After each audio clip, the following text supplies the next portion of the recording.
bila ku ingat budaya Melayu tersebut aurat.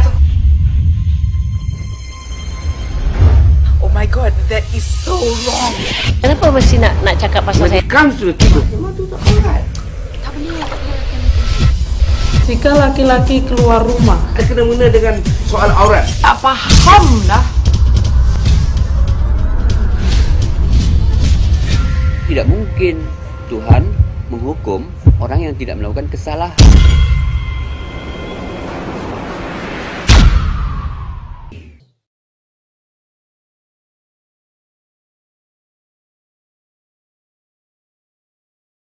The reason I do documentaries, for example, like isu Kartika, maknanya to give alternative point of view from the mainstream.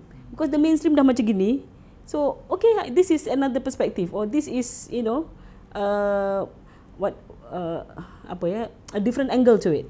Kan? So doesn't matter orang kata, oh you berat sebelah, because that's my perspective. That's what I would like to say. So I'm not a journalist yang, oh you know, mesti macam gini. I mean, especially like documentary, and especially like myself, I'm a, what do you call it? Boleh katakan solo lah, solo. Well, kalau solo documentary maker ya. I've got limited resources. So for me, I just want to highlight my point of view. Yeah.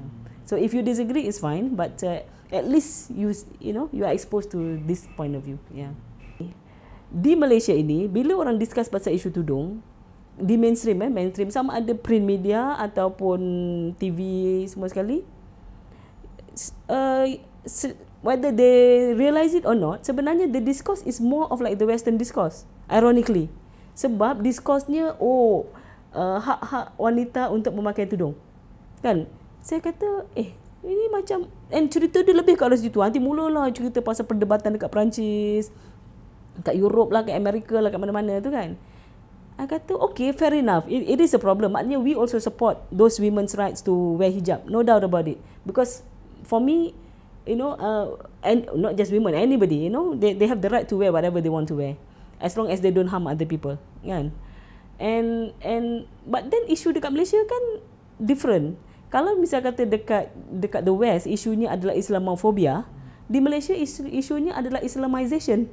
Kalau di sana isunya perempuan have to fight their right to wear hijab, di sini perempuan kena paksa pakai hijab. Di sini they are coerced to wear hijab. But yet it's not discussed.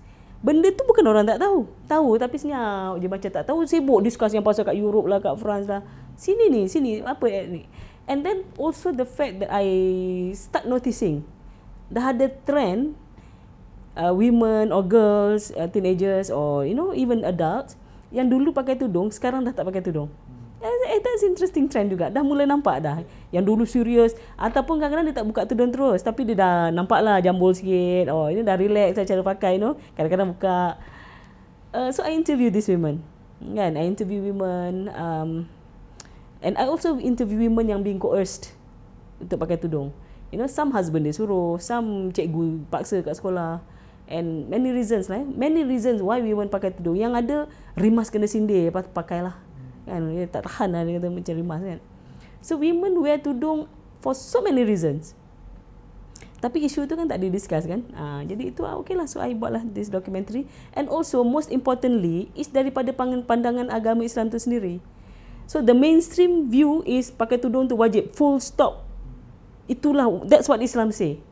But then wait a minute, how come before Iranian Revolution, kan, before 1979 or before 1980s, women dekat Malaysia tak pakai tudung? Maknanya pakai selendang lah, itu pun kalau ada function. So, I pergi Arkib Negara, or I cari fotograf lama, and dalam dokumentari I tunjuk gambar pemimpin-pemimpin PAS lama, malah the founders of PAS, isteri diorang tak pakai tudung. But if I remember that documentary, you focus a lot on Indonesia. Your reference point seems to be panorama Indonesia. Oh, you mean ni macam resource person untuk opinion. Tapi sebenarnya Malaysia pun ada. Tu Tuan Haji Nik Aziz tu. Okay. Dan Tuan Haji Nik Aziz pun share pandangan-pandangan ulama di Malaysia yang tahun 50-an. Nik Saleh, Tuan Haji Nik Saleh, dia seorang ulama besar juga dekat Kelantan. Tuan Haji Nik Saleh malah tulis buku lagi. Dia sangat clear. Dia kata pakai tudung tak wajib. Ya, dan itu juga ulama lulusan Mekah ke Madinah. kan? Cuma pandangan-pandangan sedemikian kemudian macam disuppress. Just put forward one point of view. Jadi memang sekarang ini kalau di Malaysia dah, kalau misal katalah mungkin ada ustaz yang mungkin pandangan dia pun sama dengan Nick Leh tu, dia panggil Nick Leh, ustaz ulama yang kat Kelantan tu, tak berani nak cakap secara terang-terang agaknya. Tapi kalau kat Indonesia sebab tidak ada tekanan macam kat Malaysia ni kan, kalau you different from mainstream je, wah you memang kena taruh habis lah kan. You mulalah kena tuduh kafir lah, sesat lah, macam-macam. Jadi kat Indonesia you senang nak jumpa malah ulama-ulama besar dia. Profesor Dr. Quraish Shihab, itu ulama besar kat Indonesia, malah buku tafsir Quran dia panjang macam gini kan. Tafsir Al-Misbah, Profesor Quraish Shihab, dia sangat jelas dia kata tak wajib. Itu saya tunjukkan dekat my documentary, sangat jelas dia cakap tak wajib. Kemudian tu Kiai Hussein Muhammad, ini semua kan berdasarkan, maknanya dalam Islam ni bukan dalam isu tudung je, dalam banyak hal there is a lot of diversity of opinion even amongst classical scholars. Ahli-ahli fiqh lama banyak perbezaan pandangan. Sebab salah satu poin yang ditekankan dan soalan yang perlu dijawab adalah sebab dokumentari Aku Siapa telah ditayangkan di Malaysia ni di banyak universiti juga, lebih kurang 30 kali. Saya dah tayangkan 30 kali satu Malaysia. Dan salah satunya adalah di Universiti di Kelantan. Dan waktu itu panelis pihak penganjur, panelis yang dijemput adalah seorang senator PAS di Kelantan. Jadi soalan tu dikemukakan lah, kenapa pemimpin PAS dulu tak pakai tudung? Soalan yang susah dia nak jawab. Jadi takkanlah you nak kata dulu pemimpin ulama PAS dulu jahil. Ada berani you cakap dia jahil?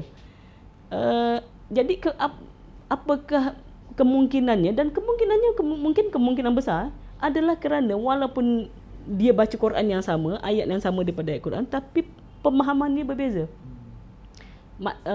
Saya dan daripada dokumentari saya tu, saya interview Profesor Syamsul Amri kan, maknanya isu politik ni sangat berpengaruh sekali, ideologi.